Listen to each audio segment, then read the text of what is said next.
is. Okay, it comes to a point to where men and women have to get that understanding. It has to be, and I don't necessarily say it has to be just the men and the women. I think we have such a disconnect between the black men. There is either a fear, fight, or flight when black men see each other nowadays. Mm-hmm. Okay, which is understandable. But you know why that is?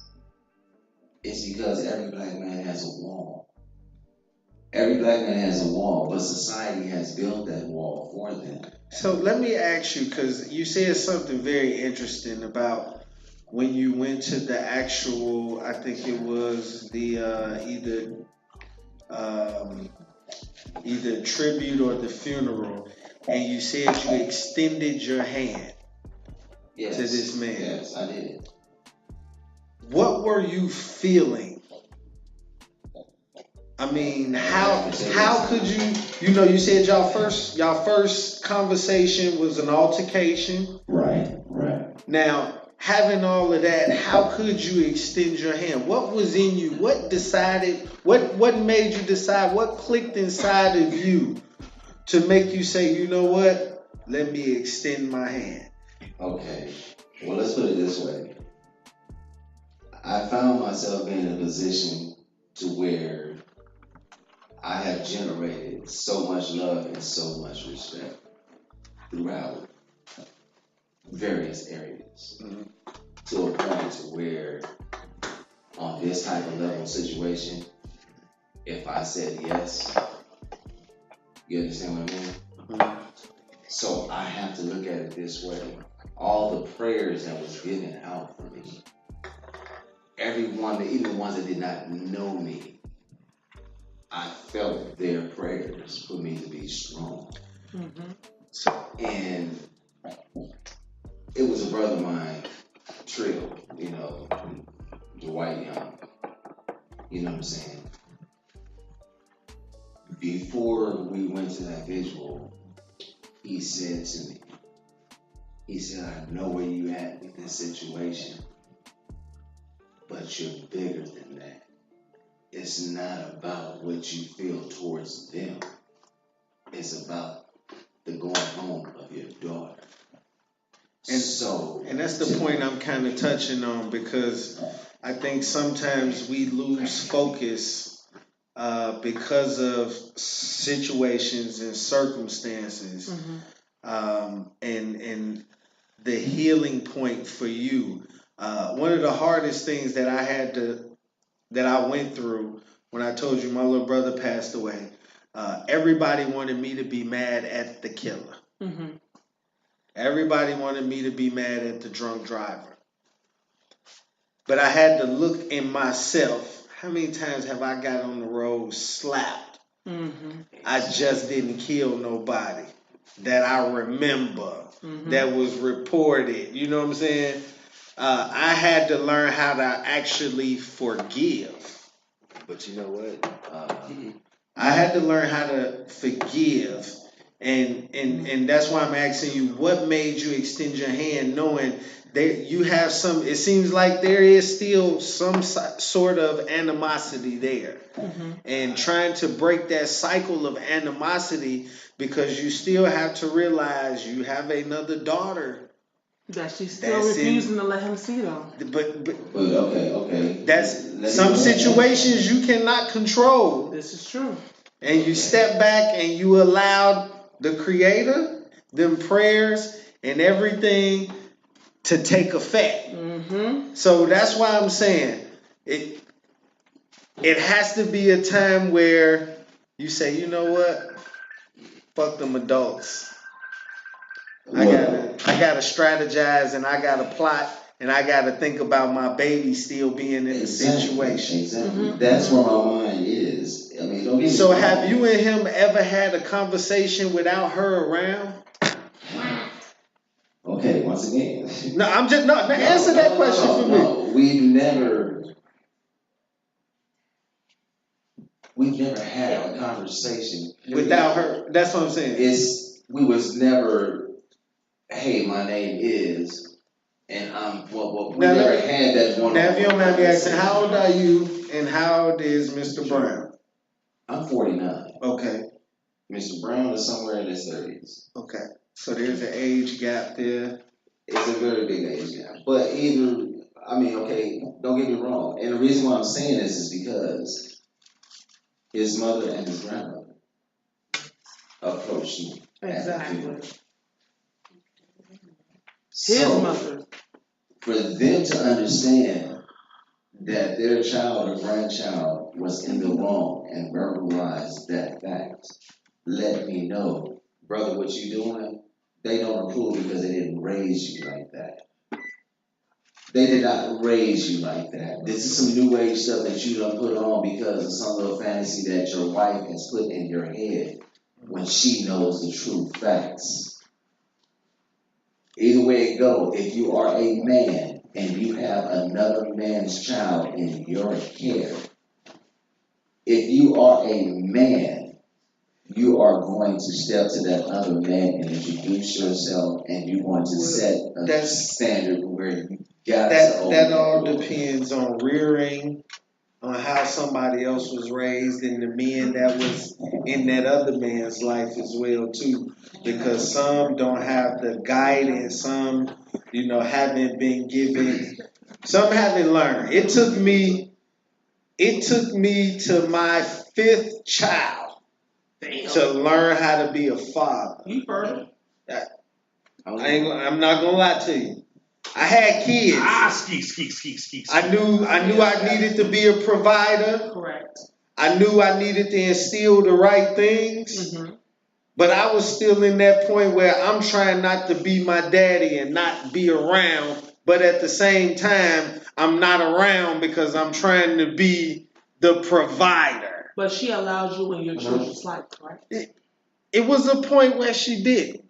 And then you have to. But y'all eventually got to that point. But then that's when that king shit step in, and you have to realize exactly where this person is. Okay. You dealt with this motherfucker. You had the baby with this motherfucker. Correct. It's certain red flags that come up with people beforehand in certain situations that may scar a woman that she'll never deal with you the same way ever in your life, no matter how good your ass turned out. You didn't hurt her so bad, or you didn't did something that didn't jarred her or you didn't loved her so good, and it's not there anymore.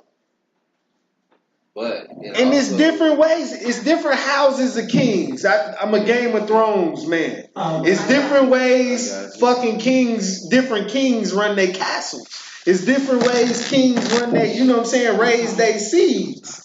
So that's why I asked, have you approached this man? Have you pulled this man to the side? You and this man just need to have a conversation one-on-one, nobody around. And I'm that's gonna be difficult.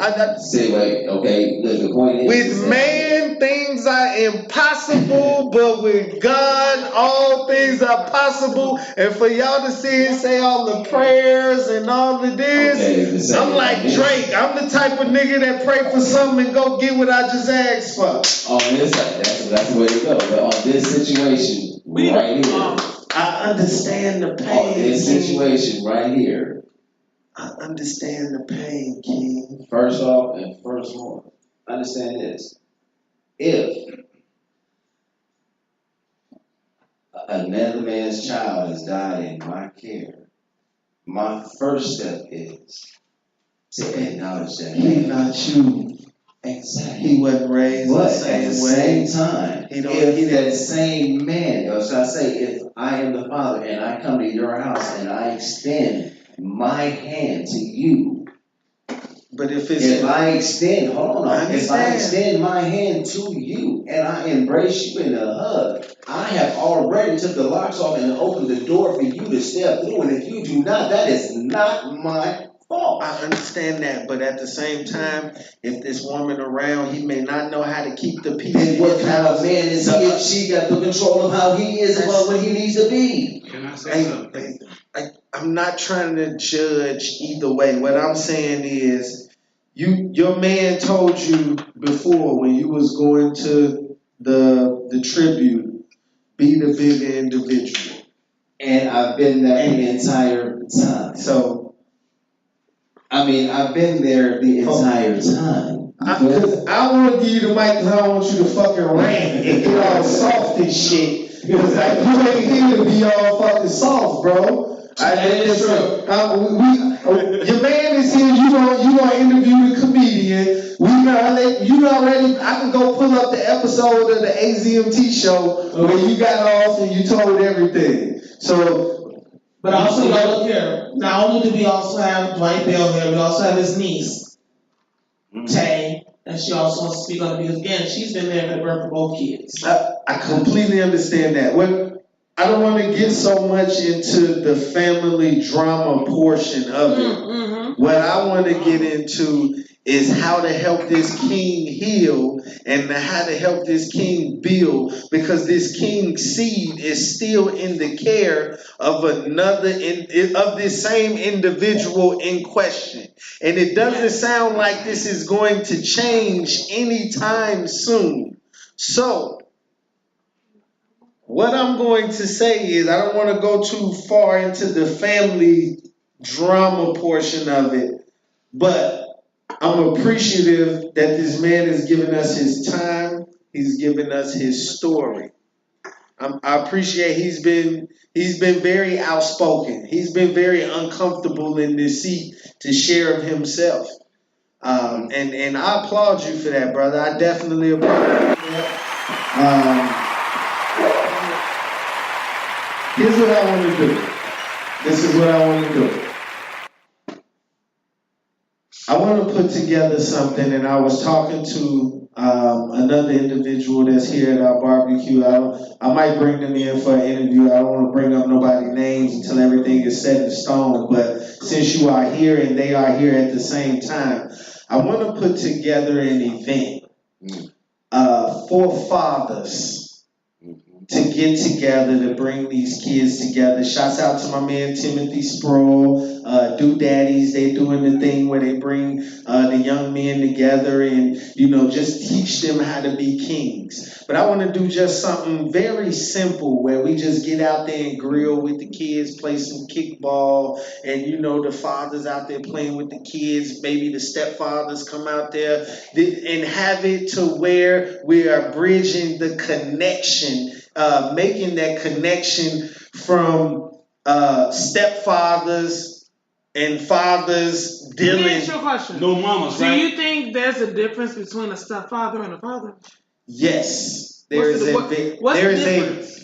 just like this man is saying, this child, he created this child. True. Stepfather is somebody that, him and the mom didn't work out. Now he's with the mom. He got love for these kids. He's taking care of these kids just like the father was. That's what a stepfather is. Somebody that steps in and becomes the father, father figure. Right. Now, I'm not saying you just daddy, because can't nobody take that place of a daddy, you know what I'm saying? But that's what I'm saying. Finding ways we can get together to bridge that connection where we're not having these issues of men being jealous of other men being in their lives. Instead, I want to get to know you. I want to be close to you. You should want to get to know me. Especially if you're going to be around my kids. Especially if you're going to be around my kids. And I know you extended your hand, King, but I'm going to say, as a king, you keep doing that because, once again, your seed is in that house. You know what I'm saying? And there is a definite meaning in autumn. Well, my point is, okay, like, they try to paint me out to be a for real monster. You feel me? And it is in my place to understand what they're trying to do, but let them know that you cannot do me because I am me. No weapons. Meaning that I'm not going to give you what you wanted. You wanted me to act a fool. You want me to retaliate. You want me to show that anger. I'm intelligent. Hey, bro, I always say, from a distance, the elephant look fucking crazy, but when you get up close, you see this fucking gnat just right there buzzing all around. People from a distance don't see